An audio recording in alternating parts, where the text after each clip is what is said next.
Assalamu alaikum warahmatullah. The students of class 5, all of you are welcome to my class. How are you? I hope that all of you are well by the grace of Almighty Allah. I am also fine, Alhamdulillah. Dear students, now come to the class 5, subject English, topic filling the blanks by using information অর্থাৎ শূন্যস্থানগুলো পূরণ করতে হবে ইনফরমেশনের আলোকে ব্যবহার করে related to days months time cardinal and ordinal numbers অর্থাৎ days months time cardinal and ordinal number এগুলো ব্যবহার করে in tables or columns or words for figures অর্থাৎ এখানে যে কথাগুলো বলা হয়েছে যে এই যে দিন মাস সময় এগুলো হচ্ছে কার্ডিনাল অ্যান্ড অর্ডিনাল নাম্বারস এগুলো ব্যবহার করে আমাকে কিছু শূন্যস্থান থাকবে সেগুলো পূরণ করতে হবে কিছু প্রশ্ন থাকবে ওগুলোর উত্তর করতে হবে কিছু টেবিল থাকবে টেবিলটার যেভাবে আনসার করা লাগে সেগুলো করতে হবে অর্থাৎ টেবিলটাকেও কিছু ইনফরমেশন থাকবে ওই টেবিলটার মধ্যে ওই ইনফরমেশনের আলোকে টেবিলটা সাজিয়ে লিখতে হবে সেন্টেন্স আকারে লিখতে হবে শিক্ষার্থী বন্ধুরা তোমরা অবশ্যই ডেজ মান্থস টাইম এগুলো অবশ্যই তোমরা বুঝতে পেরেছো কিন্তু কার্ডিনাল অ্যান্ড অর্ডিনাল নাম্বার তাও আশা করি অনেকে বুঝতে পেরেছো কিন্তু ইতিমধ্যে তোমাদের জানা হয়ে গেছে আর যারা এখনও বুঝতে পারোনি তাদেরকে বলছি কার্ডিনাল নাম্বার হচ্ছে আমরা স্বাভাবিকভাবে যে নাম্বারগুলো লিখি 1 2 3 4 5 6 7 8 এগুলো হচ্ছে এই যে আমরা দেখো যে মানে অঙ্কে যে লিখেছি এগুলো হচ্ছে কার্ডিনাল নাম্বার এবার দেখো আর অর্ডিনাল নাম্বার হচ্ছে এই ওয়ানকে আমরা কীভাবে লিখি আবার ফার্স্ট যেমন পরীক্ষায় যদি কেউ প্রথম হয় আমরা কি তাকে বলি যে সে 1 হয়েছে আমরা সেটা বলি না আমরা কি বলি সে ফার্স্ট হয়েছে তাহলে এই যে first second third fourth fifth এই যে এখানে দেখো ডট ডট দেওয়া আছে এইভাবে লিখলে ওগুলোকে বলা হয় অর্ডিনাল নাম্বার যখন আমরা এইভাবে লিখি তখন ওগুলোকে কি বলা হয় অর্ডিনাল নাম্বার তার আমরা কার্ডিনাল এবং অর্ডিনাল নাম্বার কিভাবে লিখতে হয় আমরা আলহামদুলিল্লাহ সেটা শিখে গেছি এবার দেখো এই তোমাদের আজকে আমাদের এই যে আজকের যে আলোচনার যে টপিক এটি হচ্ছে তোমাদের যেই অ্যাডভান্সড লার্নার যে বইটি রয়েছে এই বইয়ের 15 নম্বর মডেলের এই যে দেখো 15 নম্বর মডেলের অর্থাৎ শুধু 15 নম্বর মডেল না সকল মডেলের 11 নম্বর সকল মডেলের কোশ্চেন নাম্বার 11 সকল মডেলের কোশ্চেন নাম্বার 11 কিন্তু আমরা এই টপিকটি হচ্ছে সকল মডেলের কোশ্চেন নাম্বার 11 কিন্তু আমরা আজকে আলোচনা করব মডেল 15 এর কোশ্চেন নাম্বার 11 নিয়ে প্রিয় শিক্ষার্থীরা দেখো এখানে কি লেখা আছে right 5 sentences about your activity in cultural week অর্থাৎ কালচারাল উইকে সাংস্কৃতিক সপ্তাহে কোথায় ইন ইউর স্কুল তোমার স্কুলের সাংস্কৃতিক সপ্তাহে তুমি কি করো তোমার অ্যাক্টিভিটি কি এ নিয়ে তোমাকে বাক্য তৈরি করতে হবে কনসিডারিং দ্য ফলোয়িং পয়েন্টস এখানে যে পয়েন্টগুলো দেয়া আছে পয়েন্টগুলোর আলোকে তাহলে দেখো এখানে কি কি দেয়া আছে write the time in numbers অর্থাৎ আমরা যে নাম্বার শিখলাম 1 2 3 4 এগুলো এই আলোকে আমাদেরকে টাইম লিখতে হবে and activity sequence in ordinal numbers activity অর্থাৎ আমরা যে কাজগুলো করছি কালচারাল উইকে সেগুলো লিখতে হবে অর্ডিনাল নাম্বারে ইন ইউর রাইটিং তোমার যে লেখাগুলি লিখবে যে অর্ডিনাল নাম্বার মানে এই যে এগুলো হচ্ছে অর্ডিনাল নাম্বার তাহলে এবার দেখো আমাদের প্রশ্নগুলো আমরা একটু পড়ে নিই when do you go to school then তখন তুমি কয়টায় স্কুলে যাও দ্যাট মিনস তুমি কখন স্কুলে যাও ওই দিনে how many things do you do in that week ওই সপ্তাহে তুমি কি কি করো ওই সপ্তাহে তুমি কি কি করো এরপরে হচ্ছে অর্থাৎ তোমার কি কি বিষয়ে তুমি অংশগ্রহণ করো বা কি কি করো এরকম বিষয়টা what time does is activity begin অর্থাৎ প্রত্যেকটি অ্যাক্টিভিটি অর্থাৎ কখন শুরু হয় প্রত্যেকটি অ্যাক্টিভিটি কখন শুরু হয় প্রিয় শিক্ষার্থীরা দেখো আমরা এই যে যে পয়েন্টগুলো দিয়েছে, আমাদের যে প্রশ্নগুলো দিয়ে দিয়েছে, এগুলোর আলোকে আমরা আনসার করার চেষ্টা করি। প্রথম প্রশ্নটি ছিল যে ওই দিনে অর্থাৎ তখন আমি কয়টায় স্কুলে যাই। দেখো এখানে আমি প্রশ্নের সাথে মিলিয়ে লিখেছি ইন দ্য কালচারাল উইক, অর্থাৎ নির্দিষ্টভাবে কালচারাল উইকের কথা বলা হয়েছে, যার কারণে কালচারাল উইকের পূর্বে দি বসেছে। ইন দ্য কালচারাল উইক, এখানে দা নেই, আমাকে দা এখানে দিয়ে নিতে হবে। In the cultural week, in এখানে দেওয়া আছে ইউর স্কুল, কিন্তু আমাকে লিখতে হবে আওয়ার স্কুল, অর্থাৎ আমাদের স্কুলের কালচারাল উইকে আই গো টু স্কুল, আমি স্কুলে যাই অ্যাট 8 AM, আমি সকাল 8টায় স্কুলে যাই। তাহলে প্রথম প্রশ্নের উত্তর করে ফেললাম। কি করলাম? In the cultural week of our school, আমাদের স্কুলের সাংস্কৃতিক যে সপ্তাহ, ওই দিনে আই গো টু স্কুল, আমি স্কুলে যাই অ্যাট 8 AM, সকাল 8টায় স্কুলে যাই। দ্বিতীয় প্রশ্নটি হচ্ছে দেখো how many things do you do in that week, ওই দিনে তুমি কি কি করো। দেখো ফার্স্ট, প্রথমে আই টেক সিট, প্রথমে আমি আমার যে বসার আসনটি গ্রহণ করি। সেকেন্ডলি, দেখো এই যে ফার্স্ট সেকেন্ড অর্ডিনাল নাম্বার আমরা ব্যবহার করেছি। কি ব্যবহার করেছি? Ordinal number. সেকেন্ডলি, দ্বিতীয়ত আই পার্টিসিপেট, আমি অংশগ্রহণ করি ইন ডিফারেন্ট ইভেন্টস, অর্থাৎ কালচারাল প্রোগ্রামের যে বিভিন্ন ইভেন্টগুলো রয়েছে, অর্থাৎ কবিতা, বক্তৃতা, সঙ্গীত, এরকম বিভিন্ন ইভেন্টগুলো যে রয়েছে, আমি এই ইভেন্টগুলোতে অংশগ্রহণ করি। থার্ডলি, তৃতীয়ত I listen to others presentation.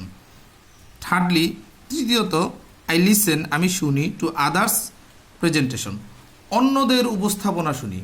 প্রথমে আমি আমার সিট নেই, তারপর আমি আমার যে বিভিন্ন ইভেন্টসগুলো রয়েছে ইভেন্টগুলোতে আমি অংশগ্রহণ করি। তৃতীয়ত আমি অন্যদের উপস্থাপনা শুনি। I listen to others presentation, listen হতো শোনা, আদার্স হচ্ছে অন্যদের, প্রেজেন্টেশন হচ্ছে উপস্থাপনা।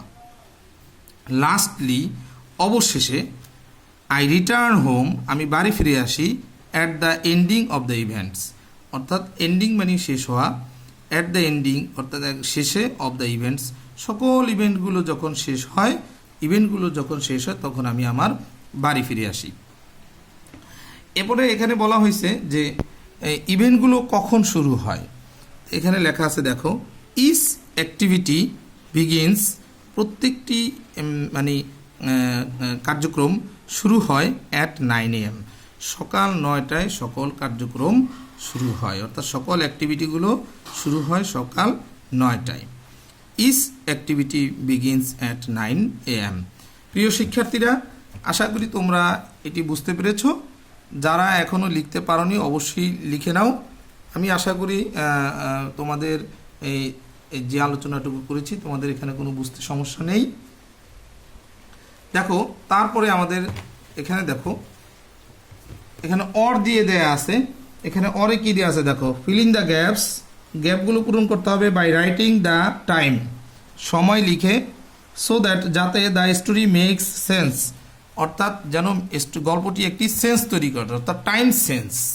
সেন্সটা কিসের সেন্স হবে? টাইম সেন্স, অর্থাৎ আমরা যে সময়গুলো ব্যবহার করে আমরা এই স্টোরিটি পূরণ করব।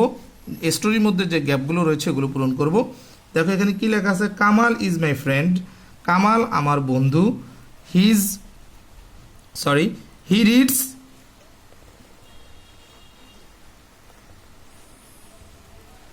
Reads in the day shift, সে পড়ে ডে শিফটে। সে কখন পড়ে? ডে শিফট, অর্থাৎ এখন অনেক স্কুলের মর্নিং শিফট এবং ডে শিফট থাকে। হি reads in the day shift, say day শিফটে পড়ে। হিজ ক্লাসেস স্টার্টস অ্যাট, তাহলে ডে শিফট যেহেতু তার ক্লাস শুরু হয়, এখানে সময় দিতে হবে। তাহলে সময় তার ক্লাস শুরু হয় কখন? দেখো 12 PM, 12 PM, দ্যাট মিনস তার ক্লাস শুরু হয় 12টায়। তাহলে আমরা এই নম্বরে কি দিলাম? 12 PM। এবার দেখো, so he prepares himself for school, তাই সে স্কুলে আসার জন্য নিজেকে প্রস্তুত করে, অর্থাৎ তৈরি করে অ্যাট, স্কুল যদি 12টা হয় তাহলে কমপক্ষে আধা ঘন্টা আগে সে তৈরি হয়। দেখো এখানে লেখা আছে 11:30 AM, দ্যাট মিনস এখানে 11:30-এ, আর AM দেওয়া হয়েছে কেন? 12টার আগ পর্যন্ত হচ্ছে AM, 12টা থেকে হচ্ছে PM, এই জন্য এখানে AM দেওয়া হয়েছে। অর্থাৎ এখানে 11:30 AM হচ্ছে 11:30-এ সে কি করে স্কুলের জন্য তৈরি হয় নিজে।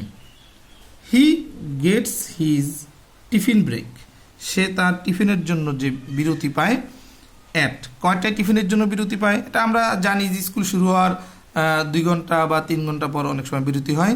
তো এখানে আমরা দিয়ে দিয়েছি 3 PM, অর্থাৎ 12টায় স্কুল শুরু হয়, 3 PM অর্থাৎ 3টায় ব্রেক হয়, টিফিন ব্রেক। তারপর দেখো হিজ ক্লাসেস এন্ড অ্যাট, তার ক্লাস শেষ হয়, তাহলে কয়টায় শেষ হয়? আমরা এখানে দিয়েছি যে 5টায়, অর্থাৎ 5 PM, 5 PM অর্থাৎ 5টায় তার ক্লাস শেষ হয়। এরপরে দেখো দেন হি রিটার্নস হোম, সে বাড়ি ফিরে আসে অ্যাট, বাড়ি ফিরতে যেহেতু সে যাওয়ার সময় আধা ঘন্টা আগে প্রস্তুত হয়েছে স্কুলে যাওয়ার জন্য, তা আসার সময় তার আধা ঘন্টাই লাগবে, এর জন্য দেওয়া হয়েছে 5:30 PM, অর্থাৎ 5টায় স্কুল ছুটি হয়েছে, 5:30 সে বাড়ি এসে পৌঁছেছে, বাড়িতে সে ফিরে এসেছে। তাহলে আমরা এই টাইমের আলোকে এই ফিল ইন দ্য গ্যাপসটি করে ফেললাম। আলহামদুলিল্লাহ, আশা করি তোমরা বুঝতে পেরেছ। এবারে দেখো আরেকটি অপশন রয়েছে, এখানে কি লেখা আছে? হিয়ার ইজ শিডিউল, এখানে একটি শিডিউল রয়েছে, অর্থাৎ একটি তালিকা দেয়া আছে of taking dishes of a family, অর্থাৎ একটা পরিবারের যে খাবার গ্রহণ করে খাবার গ্রহণের একটি তালিকা দেয়া আছে। রাইট 5 সেন্টেন্সেস, 5টি বাক্য লিখতে হবে ইউজিং ডেজ, অর্থাৎ এই দিনগুলো ব্যবহার করে, অফ দ্য উইক, সপ্তাহের। এখানে দেয়া আছে Saturday is the first day of the week, এখানে দেয়া আছে যে সপ্তাহের প্রথম দিন হচ্ছে স্যাটারডে। এখানে দেখো লেখা আছে ফার্স্ট ডে। প্রিয় শিক্ষার্থীরা দেখো এখানে দিনগুলো লেখা আছে first day, second day, third day, fourth day, fifth day, আর এখানে দেয়া আছে কি ডিশেস, কি কি খাবার, প্রথম দিনে তারা কি কি খাবার খায়, দ্বিতীয় দিনে তারা কি কি খাবার খায়, তৃতীয় দিনে কি কি খাবার খায়। তাহলে দেখো আমরা এখানে এই তথ্যের আলোকে আমরা বাক্যগুলো তৈরি করি। ফার্স্ট ডে মানে প্রথম দিন, তাহলে কি হবে? On Saturday. কেন? দিনের নামের পূর্বে প্রিপজিশন অন বসে। অন স্যাটারডে, প্রথম দিনে, এখানে এ ফ্যামিলি লেখছে কিন্তু আমরা লিখব দ্য ফ্যামিলি, কারণ নির্দিষ্ট একটি পরিবারের কথা। তাহলে on Saturday the family takes, পরিবারটি গ্রহণ করে। On Saturday the family takes, এটি প্রেজেন্ট ইনডিফিনিট টেন্স, যার কারণে টেকের সাথে এস যুক্ত হয়েছে। দ্য ফ্যামিলি টেক্স কি গ্রহণ করে? ভেজিটেবলস, ফিশ অ্যান্ড ডাল। ভেজিটেবলস, ফিশ অ্যান্ড ডাল, অর্থাৎ একই বস্তু যদি পাশাপাশি থাকে তাহলে লাস্ট বস্তুটির পূর্বে অ্যান্ড বসে, এই জন্য এখানে আমরা অ্যান্ড বসিয়েছি। তাহলে লাইনটি কি হলো? On Saturday the family takes vegetables, fish and dal, অর্থাৎ শনিবারে পরিবারটি শাকসবজি খায়, মাছ খায় এবং ডাল খায়। দেখো এখানে লেখা আছে সেকেন্ড ডে, তাহলে হবে, আমরা এখন নিয়ম শিখে গেছি, অন সানডে অর্থাৎ রবিবারে দ্য ফ্যামিলি টেক্স। প্রত্যেকটি লাইনের শুরুতে এইরকমই হবে, বা শুধু দিনের নামটি পরিবর্তন হবে, আর দ্য ফ্যামিলি টেক্স প্রত্যেকটি লাইনেই থাকবে। সানডেতে অর্থাৎ রবিবারে দ্য ফ্যামিলি টেক্স পরিবারটি গ্রহণ করে, এখানে দেয়া আছে কি গ্রহণ করে? ভেজিটেবলস, চিকেন অ্যান্ড ডাল। ভেজিটেবলস, চিকেন অ্যান্ড ডাল। আমরা এখান থেকে তথ্য নিলাম। এবার দেখো থার্ড ডে, তৃতীয় দিনে কি করে? তাহলে that means on Monday the family takes. এই কথাটুকু প্রত্যেকটি সেন্টেন্সই থাকতেছে। এবার দেখো এই on Monday the family takes, মানডেতে কি গ্রহণ করে? ভেজিটেবলস, বিফ অ্যান্ড ডাল, অর্থাৎ সবজি, বিফ মানে হচ্ছে গরুর মাংস, অ্যান্ড ডাল গ্রহণ করে। এবার দেখো ফোর্থ ডে মানে চতুর্থ দিন, তাহলে আমরা কিভাবে লিখব? আমরা লিখব অন টুইসডে অর্থাৎ মঙ্গলবার দ্য ফ্যামিলি টেক্স, এ কথাটুকু প্রত্যেকটি লাইনেই আছে, ভেজিটেবলস অ্যান্ড ফিশ, অর্থাৎ মঙ্গলবারে পরিবারটি খায় সবজি এবং কি খায়? মাছ খায়। এরপরে আছে এখানে fifth day, that means on Wednesday অর্থাৎ বুধবারে দ্য ফ্যামিলি টেক্স, পরিবারটি গ্রহণ করে vegetables and chicken. Vegetables and chicken অর্থাৎ তারা সবজি এবং মুরগির মাংস খায়। প্রিয় শিক্ষার্থীরা, তাহলে আমরা বাক্যগুলো দেখো কিভাবে তৈরি করেছি। তোমরা দেখতে পেয়েছো, on Saturday the family takes vegetables, fish and dal. On Sunday the family takes vegetable, chicken and dal. On Monday the family takes vegetable, beef and dal. On Tuesday the family takes vegetables and fish. On Wednesday the family takes vegetables and chicken. আমরা দেখো এই তথ্যের আলোকে খুব সহজ আমরা বাক্যগুলো আলহামদুলিল্লাহ তৈরি করে ফেলেছি। প্রিয় শিক্ষার্থীরা, আশা করি তোমরা উঠাতে পেরেছো এবং আশা করি তোমরা লিখে নিয়েছো। যারা লিখতে পারোনি দ্রুত লিখে নাও। আর কিভাবে বাক্যগুলো তৈরি করতে হবে তাও তোমাদেরকে শিখিয়ে দেওয়া হয়েছে। আশা করি তোমরা বুঝতে পেরেছো।